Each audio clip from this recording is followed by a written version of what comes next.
우리 하나님의 말씀 보도록 하겠습니다. 하나님의 말씀은 누가복음 12장 49절에서 53절까지 말씀입니다. 누가복음 12장 49절에서 53절까지 말씀입니다. 누가복음 12장 49절에서 53절까지 말씀. 잘신 줄 알고 한 목소리로 함께 우리가 또 올려드리겠습니다. 시작. 내가 불을 땅에 던지러 왔노니 이 불이 이미 붙었으면 내가 무엇을 원하리요? 나는 받을 세례가 있으니 그것이 이루어지기까지 나의 답답함이 어떠하겠느냐? 내가 세상에 화평을 주러 온 줄로 아느냐? 내가 너에게 이르노니 아니라 도리어 분쟁하게 하려 함이로라. 이후부터 한 집에 5 사람이 있어 분쟁하되 셋이 둘과 둘이 셋과 하리니 아버지가 아들과 아들이 아버지와 어머니가 딸과 딸이 어머니와 시어머니가 며느리와 며느리가 시어머니와 분쟁하리라 하시니라. 아멘. 여러분, 우리는 계속해서 주님의 재림에 관하여서 말씀하셨음을 기억하고 있습니다. 재림을 준비하는 사람은 깨어 있어야 된다라고 했죠. 깨어 있다라는 것은 배운 말씀대로 행하려고, 또 넘어지고 실패해도 또 행하려고 노력하는 몸부림. 또 깨어 있다라는 것은 항상 기도하는 생활을 쉬지 않는 것. 이것이 깨어 있다라고 했습니다. 그리고 깨어 있다라는 것은 나에게 맡겨진 사명에 최선을 다하는 것이다. 다윗과 같이 주님의 성전을 위해 내게 맡겨주신 그 사명에 최선 다하는 것, 또 삶 속에서 내게 맡겨주신 달란트, 자녀 양육의 책임, 또 학생의 본분, 직장과 사업장에서 최선을 다하는 것, 이것이 주님의 재림을 기다리는 것이다 라고 했습니다. 결국은 재림이라는 것은 언제 오시는가라는 시기의 문제에 우리가 촉각을 곤두세울 게 아니라 어떻게 내가 살 것인가, 행함과 순종의 문제다라는 것을 주님의 말씀을 통해서 우리는 알 수 있습니다. 여러분, 그렇게 재림을 준비하는 자세에 대해서 주님께서 말씀하시다가 오늘 말씀 보니까 갑자기 주님은 그 무리들에게 이런 말씀하세요. 내가 불을 땅에 던지러 왔다. 내가 세상에 화평을 주러 온 줄로 아느냐? 도리어 분쟁하려고 왔다. 이제부터 가족 간의 분쟁이 시작될 것이다. 아주 과격하고 받아들이기가 힘든 정말 그런 말씀을 주님이 하신 거예요. 여러분, 다른 곳에서도 주님이 이런 말씀을 또 하셨는데 마태복음 10장에 보니까 그때 예수님을 따르는 무리들이 막 갑자기 많아졌어요. 많아지고 서로 나도 제자가 되겠다, 주님을 따르겠다라고 했는데 주님께서 왜 그렇게 따르려고 하는지 그 중심을 알죠. 주님이 기적을 행하고 놀라운 풍성한 일들을 보여주고 하니까 주님 따라가면 좋은 일 많은가 보다 해서 제자가 되겠다, 부푼 기대심을 갖고 따르겠다 한 것이죠. 그런데 주님이 이렇게 말씀한 거예요. 내가 세상에 화평을 주러 온 줄 아느냐? 검을 주러 왔노라. 사람의 원수가 자기 집안 식구라. 아버지나 어머니를 나보다 더 사랑하는 자는 내게 합당하지 아니하고 아들이나 딸을 나보다 더 사랑하는 자도 내게 합당하지 아니하니라. 그리고 하신 말씀이 자기 십자가를 지고 나를 따르지 않는 자도 내게 합당하지 아니하니라 라고 말씀하셨어요. 여러분, 그동안 주님의 재림을 기다리면서 제자가 된다라는 것은 어떻게 살아야 하는가란 대답이셨다면 오늘 말씀에서는 그 길이 얼마나 어렵고 힘든 길인지, 어떤 각오까지 해야 되는지를 말씀해 주셨다라고 볼 수 있습니다. 여러분, 먼저 주님의 제자가 된다라는 것은 십자가의 길이다라는 사실을 잊지 말라고 하세요. 당시 사람들에게 인간이 받는 형벌 중에 가장 끔찍한 처형법이 십자가형이라 했죠. 로마 군인들은 정치적 목적으로 십자가 처형을 활용했으니 그래서 그 마을을 지날 때마다 유대인들은 흔히 십자가 처형 장면을, 그 끔찍한 장면이 각인이 되어 있어요. 그래서 주님은 자기 십자가를 지고 나를 따르라라고 말씀하실 때 대부분의 사람들은 주님을 떠나갔을 것 같아요. 나는 그거는 못하겠다, 십자가는 못 지겠다 하면서 떠나갔을 것 같아요. 성도 여러분, 자기 십자가란 무엇일까요? 저와 여러분들도 져야 할 십자가가 있다라는 뜻인데, 예수님이 지신 십자가의 뜻은 뭡니까? 하나님과 우리 사이를 화목케 하려는 목적, 그것이 십자가의 목적이었죠. 우리도 주님을 따라간다는 것, 십자가를 진다라는 것은 주님이 걸으신 그 화목케 하는 사역에 동참하는 것, 또 주님께서 직접 십자가를 지심으로 모든 사람들에게 하나님과 화목케 하는 길을 열어놓으셨다면, 우리가 지는 십자가는 주님이 열어놓으시고 마련해 놓으신 그 길 위에 내가 만나는 사람들을 인도하는 일이죠. 먼저는 내 골육 친척들에게, 그리고 내 이웃들에게 복음 전하는 사역, 이것이 내가 져야 하는 십자가인 것입니다.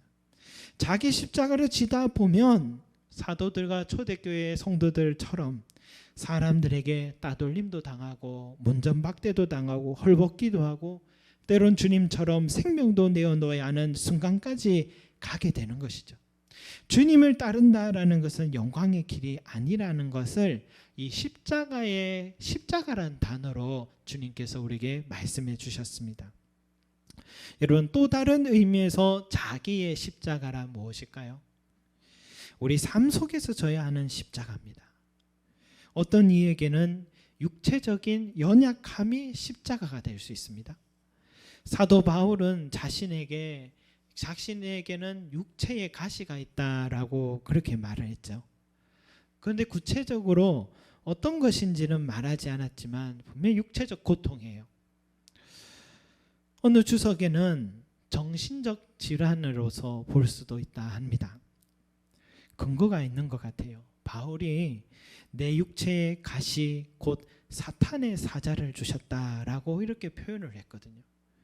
우리도 과거에 정신질환이 있으면 귀신 들렸다는 것과 정신질환을 구분하지 않고 판단할 때가 참 많았잖아요. 오늘 현대인들에게 정신적 질환은 아주 흔합니다. 그래서 병원에 가면 항우울증약, 신경안정제로 처방해서 또 회복을 시킬 수도 있습니다. 그런데 바울 시대는 약이 없었잖아요. 그러니 바울이 얼마나 이 정신적 질환이 찾아올 때마다 얼마나 고통스러운지 모릅니다.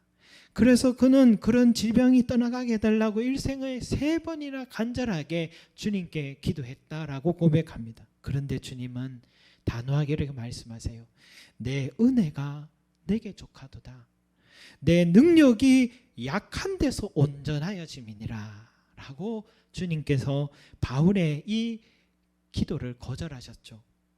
주님의 거절하신 이유는 뭡니까? 그 육체적 질병으로 인한 그 십자가가 항상 주님의 능력을 의지하게 만들기 때문이었던 것입니다. 바울은 하나님께서 나를 자만하지 않게 하시려고 육체의 가시를 주셨다고 스스로 결론을 내렸습니다. 그리고 그것이 내가 평생 져야 할 십자가다라고 그는 생각하고 더 이상은 이 십자가를 물려달라고 기도하지 않은 것 같습니다. 여러분, 또 무엇이 있습니까? 내 사랑하는 사람의 아픔, 그게 나의 십자가일 때가 있습니다. 초창기에 어느 권사님을 만났는데 그 권사님은 청년이 된 지체장애가 있는 딸을 항상 돌보며 살아오셨어요. 그분에게는 그 외에는 집안에 흠잡을 데 없이 평안한 가정입니다. 그런데 항상 그 딸을 생각하면 고통스러워요. 그분의 지난 삶을 짐작조차 못할 것 같습니다. 그런 말을 어느 날 하세요. 이 딸은 내게 맡겨진 십자가인 것 같습니다. 정부에서 지원을 받아서 돌보미들이 오셔서 하루에 몇 시간 와서 도움을 받고 그 외에 하루 24시간은 고스란히 그 부모님의 보살핌 속에 이 딸은 살아가죠. 코로나 전에는 기관이나 시설에 맡겨 한숨이라도 돌렸는데 지금은 그럴 수도 없습니다. 때로는 지치기도 하고 포기하고 싶기도 하고, 하나님 왜 저에게 이런 시련을 주시냐 하고 원망도 참 많이 하셨다고 합니다. 그러나 자기 십자가를 지고 나를 따르라 라는 이 주님의 말씀을 기억하면서 이 딸은 주님께서 내게 맡겨주신 십자가라는 것을 깨달았다라고 말씀하셨습니다. 여러분, 저 집에는 근심이 없어 보여도 들어가 보면 그렇지 않아요. 저렇게 좋은 집에 사는데 기도 제목이 있을까? 들어가 보면 그렇지 않습니다. 때론 돈 걱정이 제일 작은 걱정이다라고 말하잖아요. 모든 사람은 자기만의 십자가를 지고 살아가고 있습니다. 자녀를 키워보니 자녀들도 자기들의 십자가가 있는 것 같아요. 그들의 나이에 져야 할 십자가가 있는 것 같아요. 우리 시대는, 그래도 우리 어른 시대는 동네 밖에 나가기만 하면 공터에서 누구나 뛰어놀 수 있는데, 여러분 요즘은요 다 서로 끼어 들어가기도 힘듭니다. 여러분 얼마나 요즘 아이들이 각박한 세상에서 살아가고 있는지 모릅니다. 어른들의 세계는 그래도 타인을 존중하며 말하고 행동하는 그런 법칙이라도 있지만, 요즘은 우리 자녀의 세계는 무례한 말과 잔인한 행동들이 서슴없이 하고 있는 그 속에 우리 자녀들이 지금 살아내고 있는 거예요. 그래서 어느 프로그램에 한 어머니가 어린 딸을 키우면서 느끼는 그 감정을 표현해요. 자녀들이 학교 갔다 오는 것은 전쟁터에 갔다 오는 것이라고 봐야 된다, 그런 표현이에요. 그래서 꼭 껴안아줘야 된다라는 말을 합니다. 여러분 중학교 고등학교 가면 어떻습니까? 그 아이의 있는 모습 그대로가 아니라 성적으로 학생들을 판단받고 살아가고 있잖아요. 자녀들이 이 세상에서 이겨내야 하는 이 자기 십자가가 있는 거예요. 이런 자녀들을 바라보면서 우리들은 항상 기도해야 합니다. 자신들이 져야 할 십자가를 잘 지고 이겨낼 수 있는 힘을 주십사. 우리들은 기도해 줘야 될 책임이 있는 것 같아요. 여러분 주님은 우리에게 자기 십자가를 이제는 힘들면 좀 내려놓으라 하지 않으십니다. 그 십자가 길을 포기해도 괜찮다 말씀하지 않으십니다. 이렇게 말씀하시죠. 자기 십자가를 지고 나를 따르라. 그러면서 목숨을 얻는 자는 잃을 것이고 목숨을 잃는 자는 얻으리라 말씀하셨어요. 이게 무슨 말입니까? 우리 인생에서 자기 십자가를 지고 걸어가다 보면 이러다가 내가 그만 풀썩 주저앉고 죽을 수도 있겠다. 그래서 두렵지만, 그러나 두려워하지 말고 그 십자가를 계속해서 지고 걸어가라라고 말씀하십니다. 그러면 목숨을 잃을 것 같아도 도리어 목숨을 얻게 될 것이다 라고 주님이 말씀하십니다. 왜냐? 바울이 그렇게 말했잖아요. 오직 하나님은 미쁘사 너희가 감당하지 못할 시험 당함을 허락하지 아니하시고 시험 당할 즈음에 또한 피할 길을 내사 너희도 능히 감당하게 하시느니라 말씀하셨잖아요. 여러분 주님은 내가 진 십자가를 알고 계십니다. 그 십자가를 지려고 포기하지 않고 끝까지 지게 되면 때론 주님이 대신 져주시고, 감당 못할 상황이 되면 이미 다른 피할 길을 준비해 주시는 주님이 도움이 있기에 우리는 끝까지 내게 있는 십자가를 지고 달려가야 할 줄로 믿습니다. 그러니 여러분 힘들어도 내가 진 그 십자가를 포기하지 마시기 바랍니다. 주님이 내게 그 십자가를 맡기신 이유가 다 있어요. 바울에게는 자신이 진 그 육체적 가시라는 그 십자가, 자신이 얼마나 은사가 많아요. 학벌이 좋죠. 가문 좋죠. 얼마나 국회의원 출신들이죠. 그 사람도. 그러니까 자랑할 게 너무 많고, 또 하나님 앞으로 나왔다 하지만은 누구도 바울의 믿음 이길 사람 없잖아요. 자만할 게 너무 많으니까 하나님은 자만하지 않고 겸손하게 하나님의 능력을 의지하려게 하는 하나님의 뜻이 바울이 진 십자가, 육체적 가시의 뜻이 있었던 것입니다. 여러분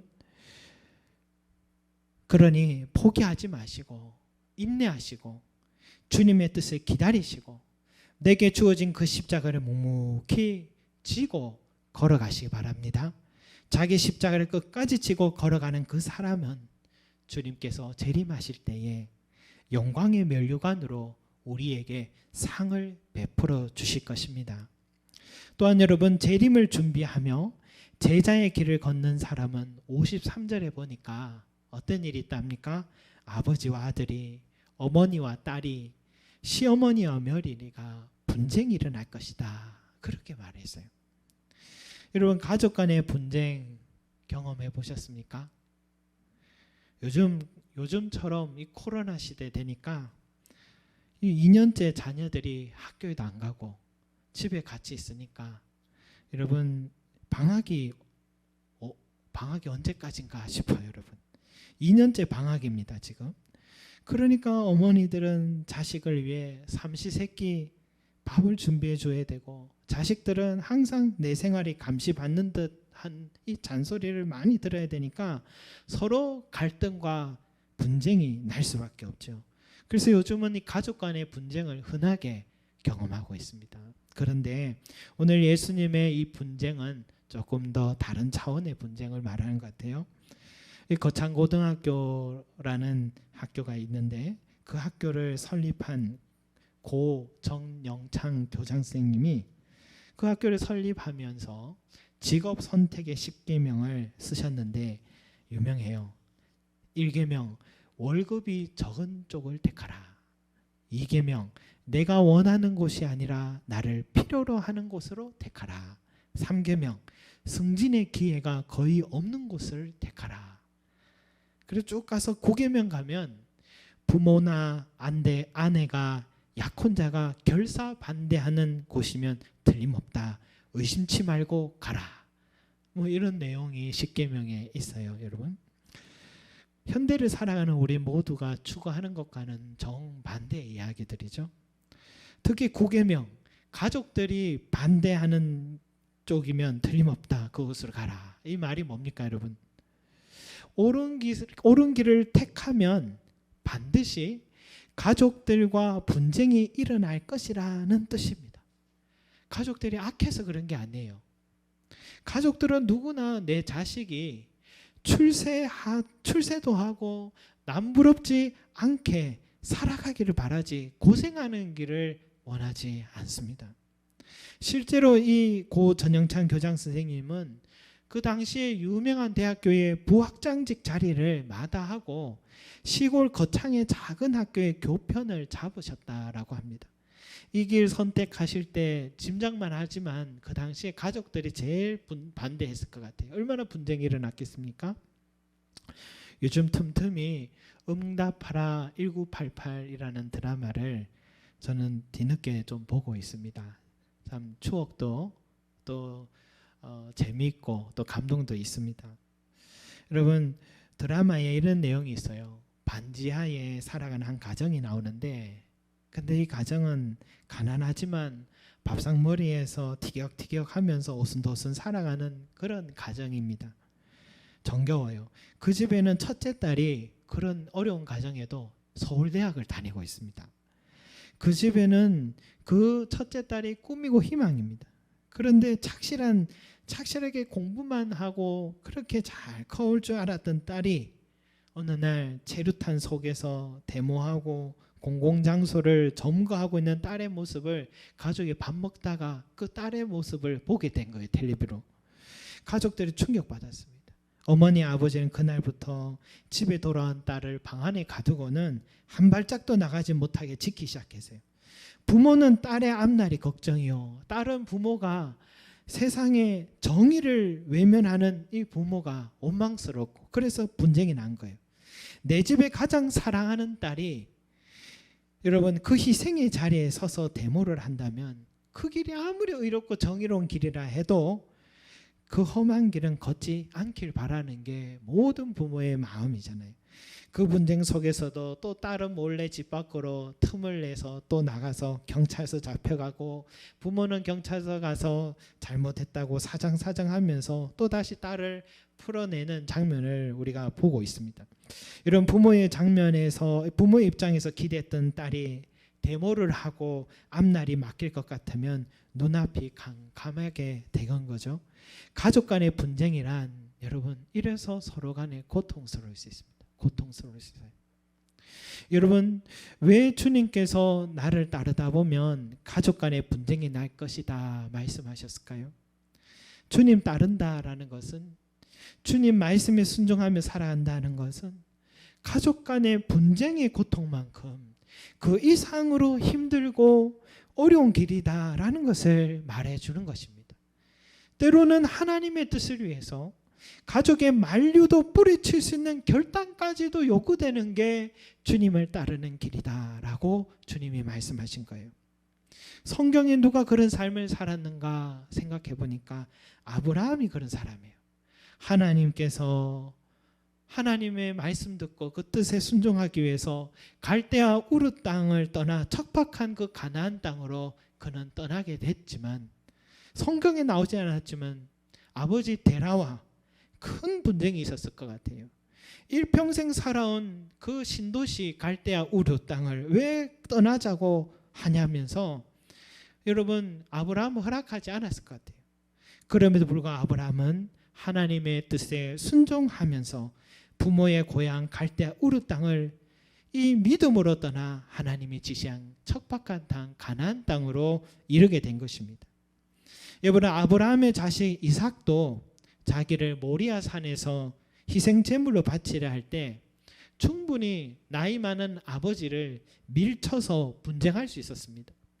그런데도 이삭은 하나님의 뜻인 줄 알고 순종하며 자신을 희생 제물로 내어드렸죠. 요셉 어떻습니까? 아버지가 이제 돌아가셨어요. 자신을 팔아 노예를 팔았던 형들에게 보복하고 분쟁할 수 있는 그 순간에도 하나님의 뜻에 따라 형들을 용서하고 도리어 은혜로 갚아주었습니다.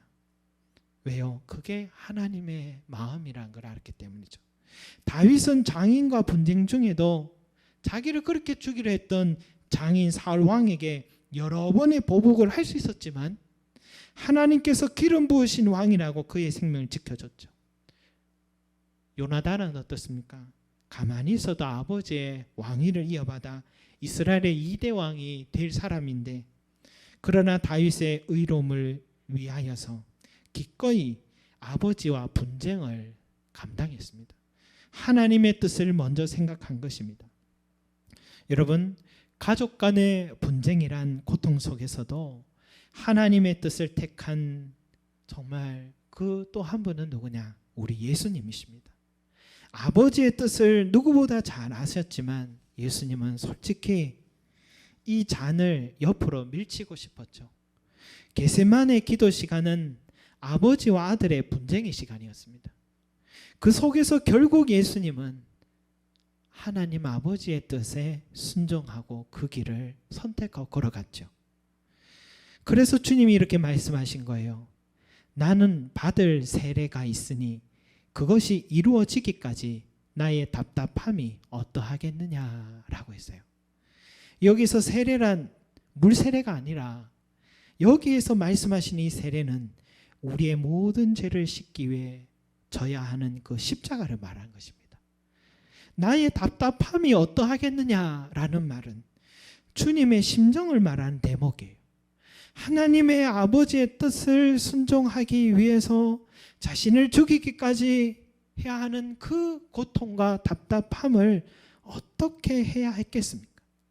그럼에도 불구하고 주님은 자신이 받아야 할 그 세례를 기꺼이 이루어 가신 것입니다.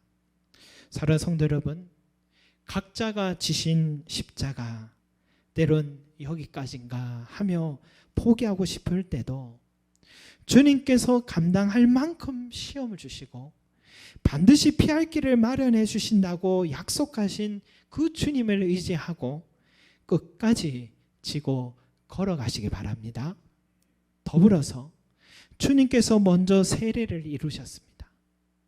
그 어렵고 답답한 심정을 이겨내시고 하나님의 뜻을 선택하셨습니다.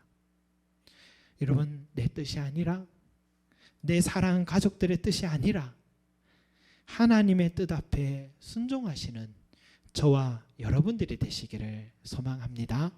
기도드리겠습니다. 사랑과 은혜가 많으신 우리 아버지 하나님, 나의 세례를 이루기까지 나의 답답함을 어떻게 하겠느냐라고 했던 주님의 마음, 십자가를 진다는 것이 얼마나 어려운 것인지를 주님은 먼저 우리보다 지셨기에 잘 아시고 그 심정을 또한 이해하시며 오늘 우리에게 다시 한번 말씀하십니다. 나를 따르려거든 자기 십자가를 지고 나를 따르라 말씀하셨습니다. 주여 내게 주신 십자가, 주님이 지신 그 십자가, 화목케 하라 하신 그 하나님의 명령을 우리도 잘 감당하여서 내 사랑하고 내가 만나는 사람들에게 하나님과 화목케 하는 일에 있어서 그 십자가를 기꺼이 감당하는 저희의 삶이 되게 하여 주시옵소서. 더불어서 주여, 육체에 가시가 있습니다. 육체에 질병이 있습니다. 이것이 나의 십자가라 했던 바울의 고백처럼 또 내 사랑하는 가족의 아픔이 있습니다. 그것을 생각하면 가슴이 답답합니다. 주여, 언제까지 내가 이 십자가를 져야 하나 하는 원망과 아픔이 있습니다. 그러나 주님은 그것도 감당할 시험까지 주신다고 하셨고 반드시 피할 길을 주신다 하셨습니다. 주여, 우리가 잊지 않고 그 약속의 말씀 의지하여서 내게 지어진 이 십자가들을 끝까지 지게 하여 주시옵소서. 포기하지 않게 하시고 온전히 주님 바라보고 주님께서 그 길을 포기하지 않으신 것처럼 주여, 우리도 끝까지 내게 주어진 십자가를 지며 주님 앞에 끝까지 달려나가 주님 앞에서 잘하였다 충성된 정아, 주님의 인정과 사랑과 축복받는 저희들이 되기를 간절히 원합니다. 감사드리고 예수 그리스도 이름으로 기도드립니다. 아멘.